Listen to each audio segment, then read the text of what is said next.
Good evening. Welcome to your Thursday evening dose of astronomy.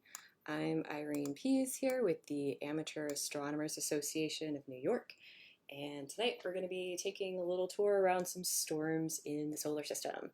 So a couple of things to start off. Again, this is the Amateur Astronomers Association. You can find out more about the association, all of the fun activities that we have, things that we offer at our website, aaa.org. And for the visualizations, all the fun things you see in the background, we'll be using to explore the universe tonight.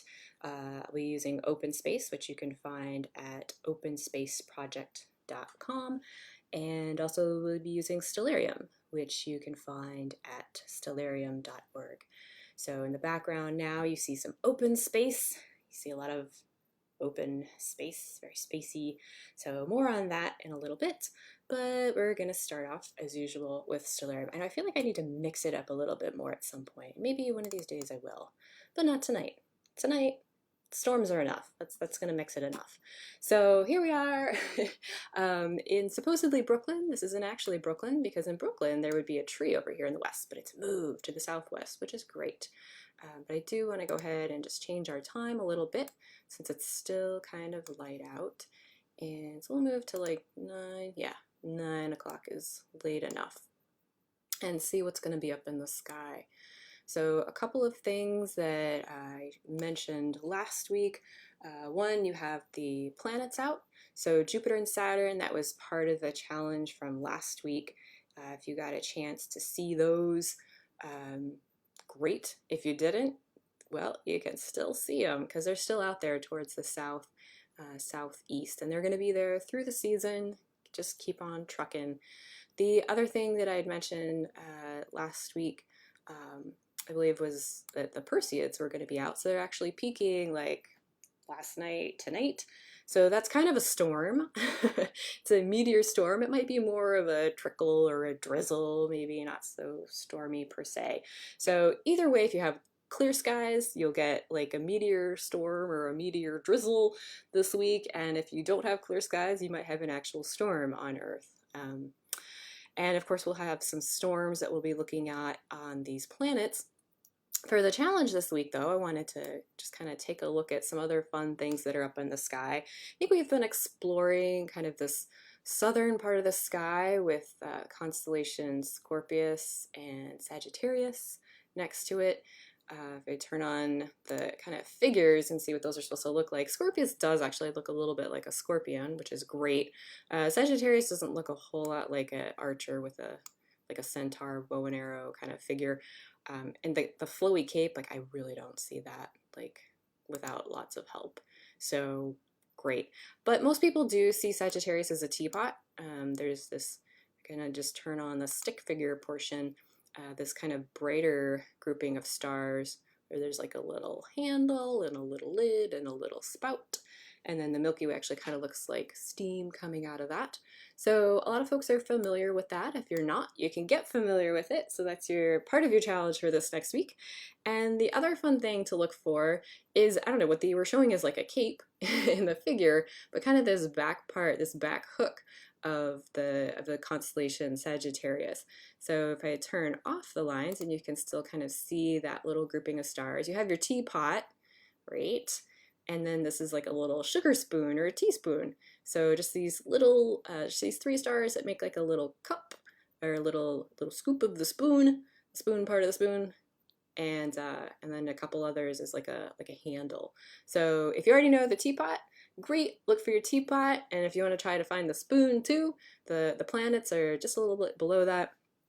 So that's your challenge for this week.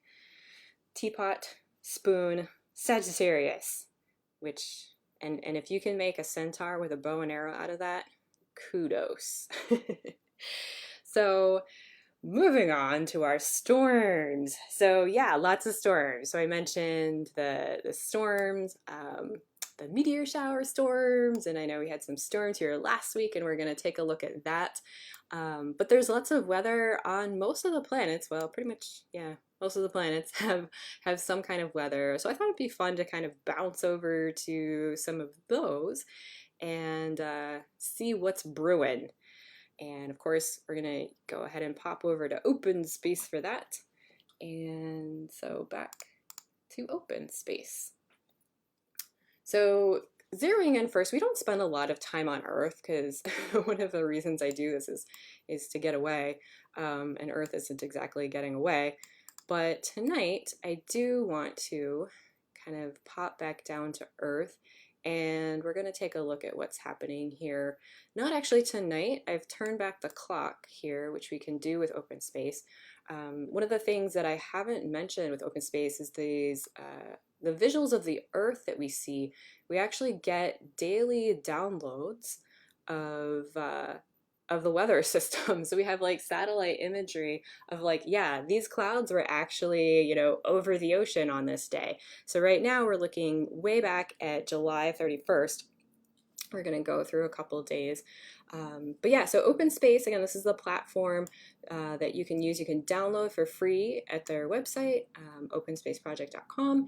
And it allows you to basically fly around the universe in 3D. So there's all kinds of data sets. This is real data that we're looking at. Like this is actually what the Earth would have looked like from space back on July 31st. And we get daily updates, which we'll see in just a moment because I'm going to flip through a couple days here.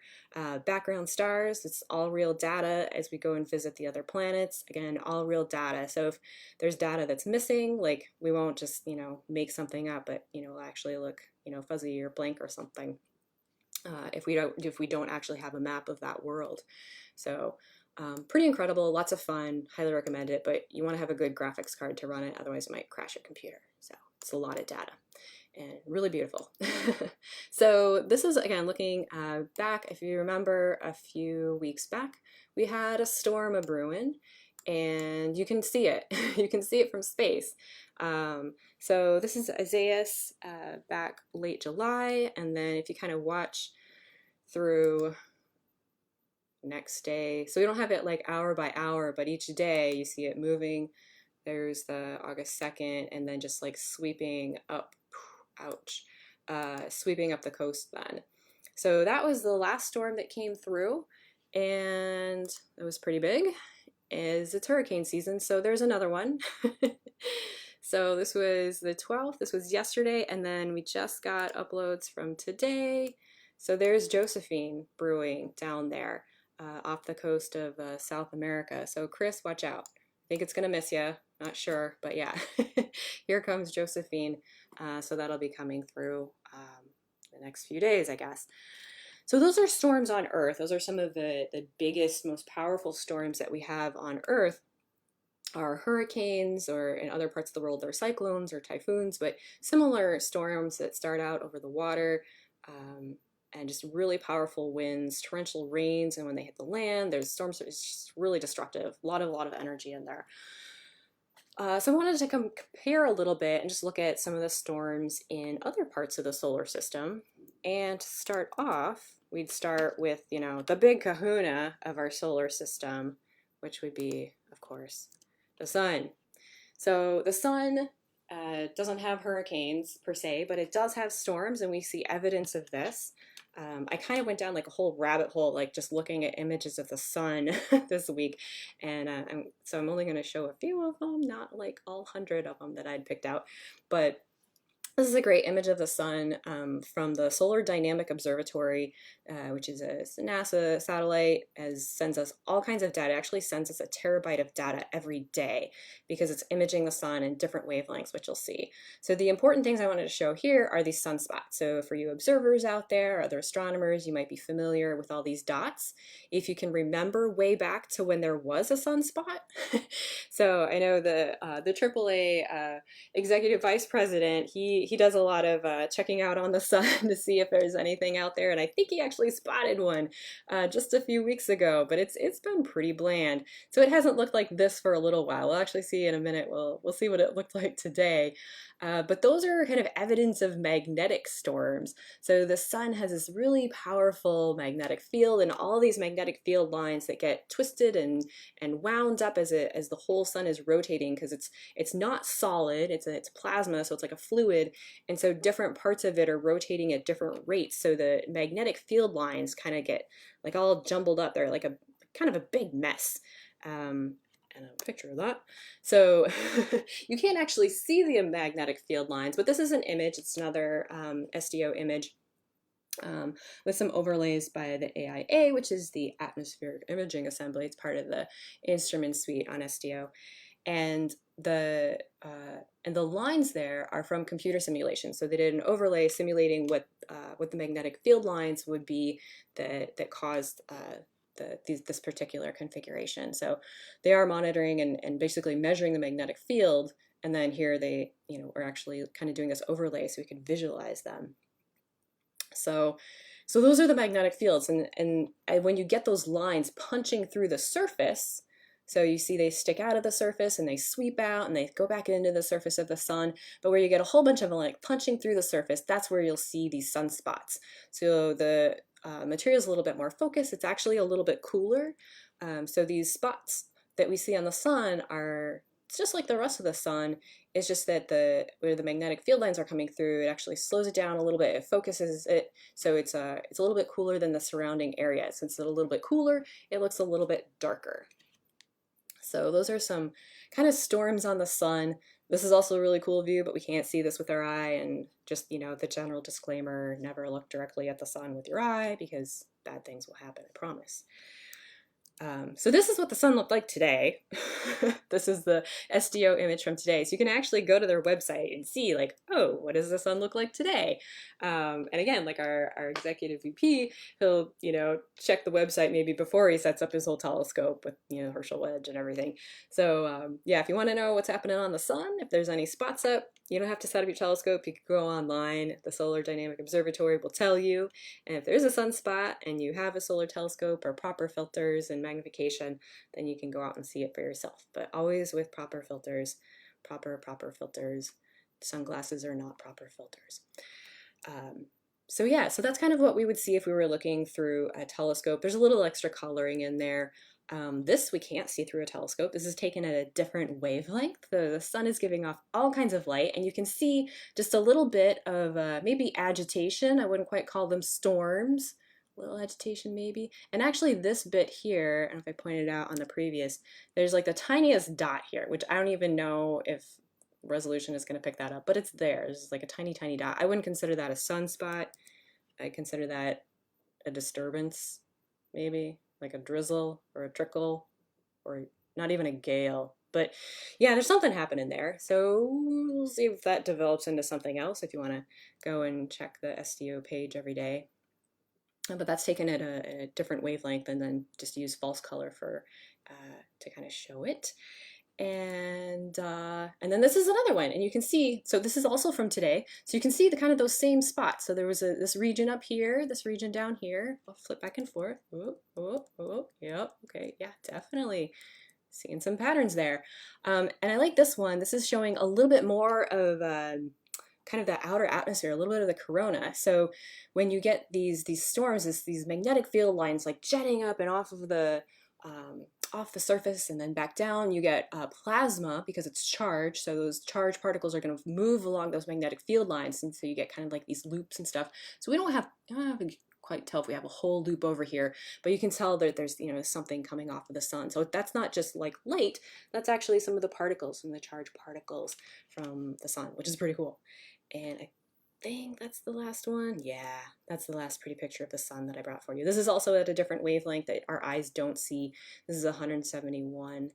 And those are actually angstroms. So yeah, so it's a totally different wavelength. So we can't see this. But that's why we have the Solar Dynamic Observatory and its fantastic instrument suite.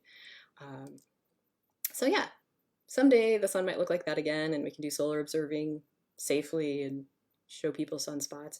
In the meantime, we've got open space.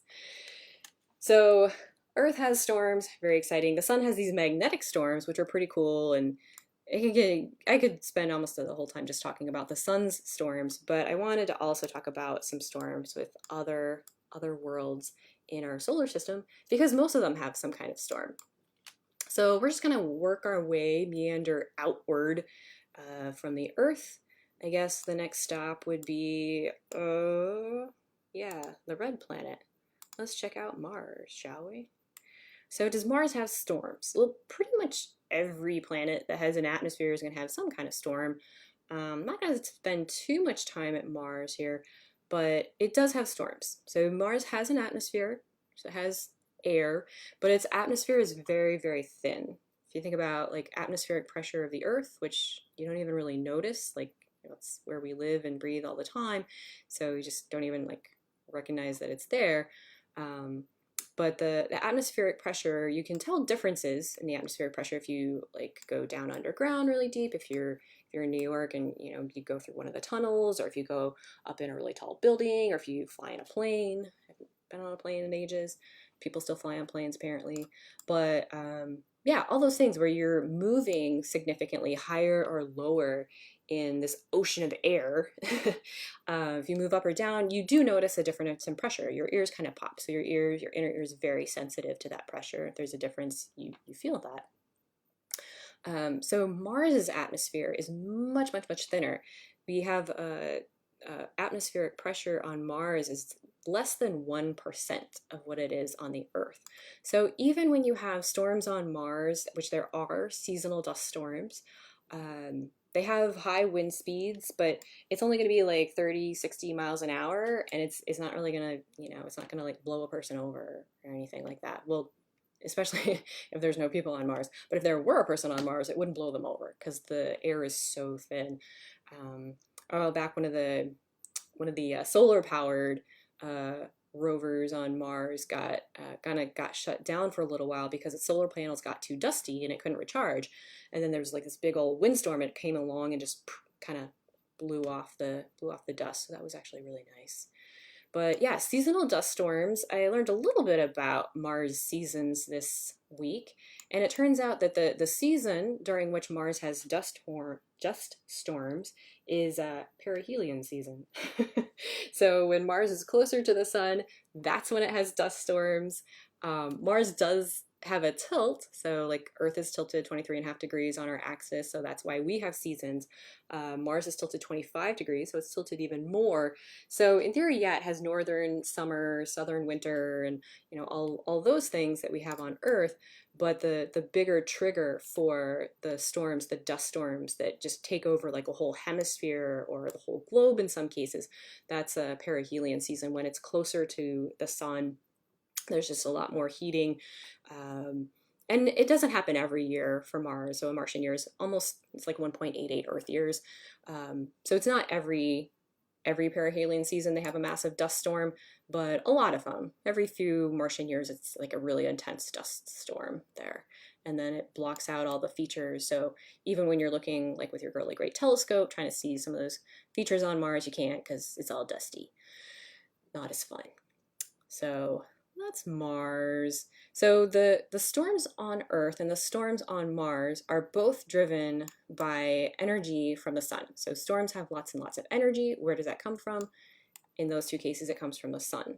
But as we move further out in the solar system, we'll see other causes of storminess. So next up, you guessed it, Jupiter.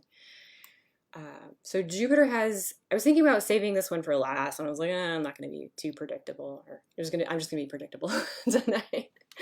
Not going to try and master any surprises, tons of suspense, because storms are scary enough, right? That's kind of scary. But yeah, Jupiter has one of the more famous storms in the solar system. Big red spot. It's big. It's real big. And yeah, we don't know how old it is.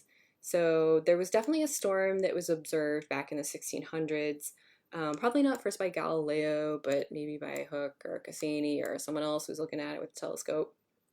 I think Hooke actually claimed to do a lot of things that like he didn't necessarily do. So I don't know about Hooke. He's kind of an oddball. But maybe Cassini, the person, not the probe, back in the 1600s was the first person to see a red spot. But we don't actually know if it's the same red spot. So most people just assume that it is. It's been going on for 300-400 years now. This one we've definitely been observing continuously for the last 150 plus years. So it's been well documented, and any changes in it have been documented. for the last 150 years, late 1800s, mid 1800s. So there's that. So this is a huge storm. It's about 3 times the size of Earth. And I mean, really just like all the storms on Jupiter are really pretty. They're pretty from Earth because, you know, they're from a distance and you're not going to like mess up your hair or anything. Yeah, it has like these bands and belts. And I'm just going to go ahead and make a minor adjustment to Jupiter so that we can see all of it at once. So wonderful, fantastic feature of open space. So I could just illuminate the whole planet, not just use the sun's light to illuminate it. But yeah, so a lot of the weather on Jupiter doesn't necessarily come from the sun. It's a lot further out from the sun than we are. And it's actually up to the point where Jupiter produces its own heat. Like it actually gives off more energy than it absorbs from the sun. So it has an internal source of energy that can drive these belts and bands, the reddish and whitish stripes that we see on it. So those extend pretty deep down, a few thousand kilometers, you know, that's all, down into Jupiter until it gets to the point where it basically rotates like a solid. But the winds on here are actually going in opposite directions at adjacent latitudes. So it's not that the planet is twisting backwards, it's just that the jet streams are moving in different directions. So you get a lot of turbulence, you get a lot of like little storms churned up in between there. And then, of course, you get this huge red storm. So what causes a huge red storm? Don't know. We sent a probe to Jupiter. We sent a couple things to Jupiter, the Galileo probe and now Juno, to try and take some closer looks. And we have learned a bit more about some of the chemical compositions and measured like some hydrogen isotopes, really exciting, proof of Big Bang theory, and got really pretty pictures, clearly. So all these great pictures. But there's still a lot that we don't fully understand. We don't fully understand exactly what's making all the pretty colors. I mean, there's different chemical compositions and the different cloud layers with different colors are at different altitudes. So I believe the white ones are higher than the red ones, except for in the case of the red spot. So the red spot, because it's, I look at my notes, the red spot is actually a cooler region, so it's a little bit higher in altitude than the surrounding belts there. But we would consider an anticyclone. So the hurricanes that we have on Earth, I think are, I don't remember which way they're spinning, but they consider this one an anticyclone. So it's actually like the pressure would be going like downward as opposed to like going upward. I actually don't know that much about weather, so I learned a lot about storms this week. Pretty much everything that I know about storms I learned this week, except for tornadoes. I didn't go into tornadoes, but I used to live in tornado land, so that was enough.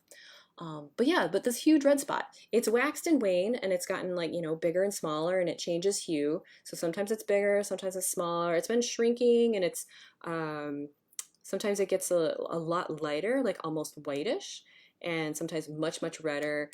Much deeper kind of brown red. So it's not constant. There are some changes in it, but it has been going on for quite some time. So it's pretty impressive. So a lot of other smaller storms on Jupiter, but that big one, that huge red spot, with wind speeds basically twice what we would see in some of the worst hurricanes on Earth. So some of the worst hurricanes here, 200 miles per hour, which definitely don't want to be around. But in the red spot, you're getting around 400 miles per hour. So yeah, that's a big storm, big stormy storm. So there's Jupiter. There's a red spot. That is a big storm. Don't know how long it's gonna last. We don't know exactly how long it's been around. If it's been around more than 300 years, or if this is actually a different red spot than they saw back in the 1600s. But some of these storms do last an awfully long time. So just for kicks, we're going to stop by all the outer planets. So we have our gas giants, Jupiter and Saturn. So Saturn is going to be up next. And I'm going to do this not the graceful way, but that way. Found it. So I didn't want to talk too much about storms on Saturn. I just wanted to stop by because Saturn is great and people like Saturn. It has rings and everything. And it has this really cool feature. Not a storm, but a feature. So if you haven't seen the hexagon, here's the hexagon. So you can see the hexagon in open space. I love looking at Saturn because you can see like just the optics of it with the sunlight. I'm not going to do the unshading here. So you can see its North Pole right now has this hexagon. There's not a hexagon on the South Pole. Don't know why. So this hexagon is kind of a mystery. We don't know why it's there. We don't know exactly how it forms.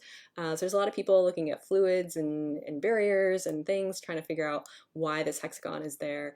But I also love just like looking at Saturn's rings and the shadows, always kind of a puzzle of like, what can you see and what can't you see? So like at this point, we're seeing the planet casting a shadow on the rings, and then in some cases you see the rings casting a shadow on the planet, and it's just, Saturn's really fun. It's like, I don't know, it's like a little light puzzle, figuring out what all these shadings and bands and things are. So that's the hexagon. That's all I want to see of Saturn.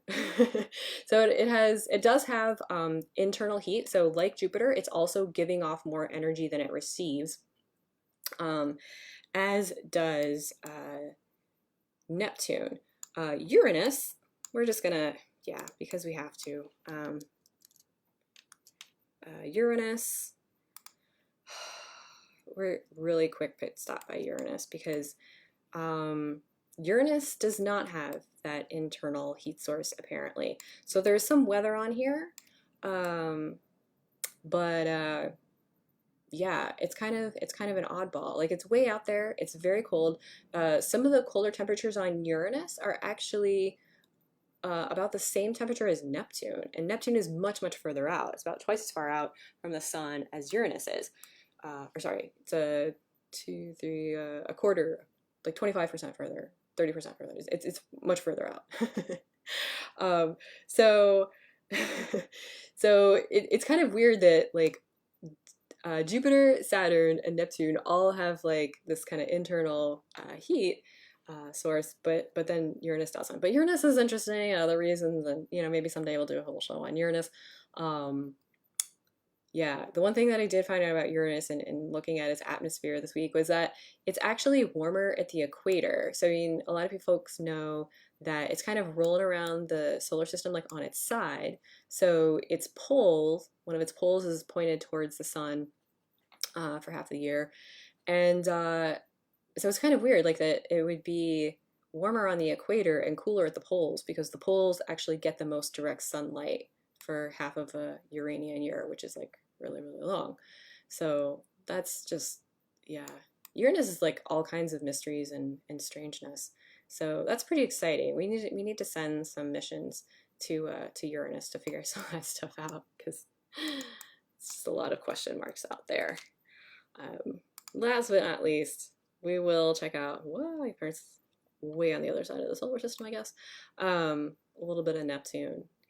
So Neptune, we've known about storms on Neptune since Voyager 2 flew by way back in the day, late 80s, 89, I want to say. And so those are basically the only good pictures that we have of Neptune. Like we have Hubble images now that are almost as good, but really the best pictures that we have of Neptune are still from the late 80s flyby of Voyager 2. So it's the only craft to have visited Uranus and Neptune. We don't have any spacecraft, any probes that have visited, any other spacecraft or probes that have visited these outer planets. So when Voyager 2 flew by back in the day, it did detect in an image, we got nice pictures, you can find them online, pictures of a dark spot on the southern hemisphere of Neptune. And then when we got Hubble its fancy schmancy glasses, in 94, just a few years later, Hubble looked and there was no more dark spot in the southern hemisphere, but there was something else going on in the northern hemisphere. So that was pretty exciting because the only other example we had of like these huge storms was the one on Jupiter, which seems to have lasted a really long time. So the storms on Neptune, possibly similar in size and shape-ish, you know, relatively speaking, because Neptune's quite a bit smaller. So the storm on Jupiter is like, you know, about 2 or 3 times the size of Earth. It grows and shrinks a little. The storms on Neptune, these large storms that form on Neptune, are about the size of Earth, right? So Neptune's a little bit smaller, so its storms are going to be a little bit smaller than those on Jupiter. But those seem to last for not too terribly long, maybe just, you know, 6 years or so. So every now and then, you know, we get a new storm on Neptune. So we do get some dark storms, and then we also get these kind of like smaller whitish storms. So there was a white storm for a while. It's called the Scooter, something kind of like this that formed, and I don't know if I have the, yeah, so, and those winds are more similar to what we would have on Earth, so around 220 miles per hour. So that's just your typical storm on Jupiter, sorry, on Neptune. Those are rivaling like our strongest storms on Earth. So some pretty vicious, pretty strong, very energetic storms that we have on the Earth, but almost dwarfed by storms that we have on other planets. So if you ever, you know, go to live on other planets, and, you know, if you grew up in Hurricane Alley or Hurricane Territory, whatever they call it, if you miss having your hurricane parties, I didn't know that was a thing until I was listening to the news and found out that some people in Florida have hurricane parties where they hang out during a hurricane. I cannot remember having a tornado party ever growing up. It was just like sirens, go down to the cellar and, you know, twiddle your thumbs, bring a book. It wasn't very exciting. Um, but yeah, if you miss those and you're living on other planets, never fear, there are storms on other planets. So that's just a little bit of storms in the solar system.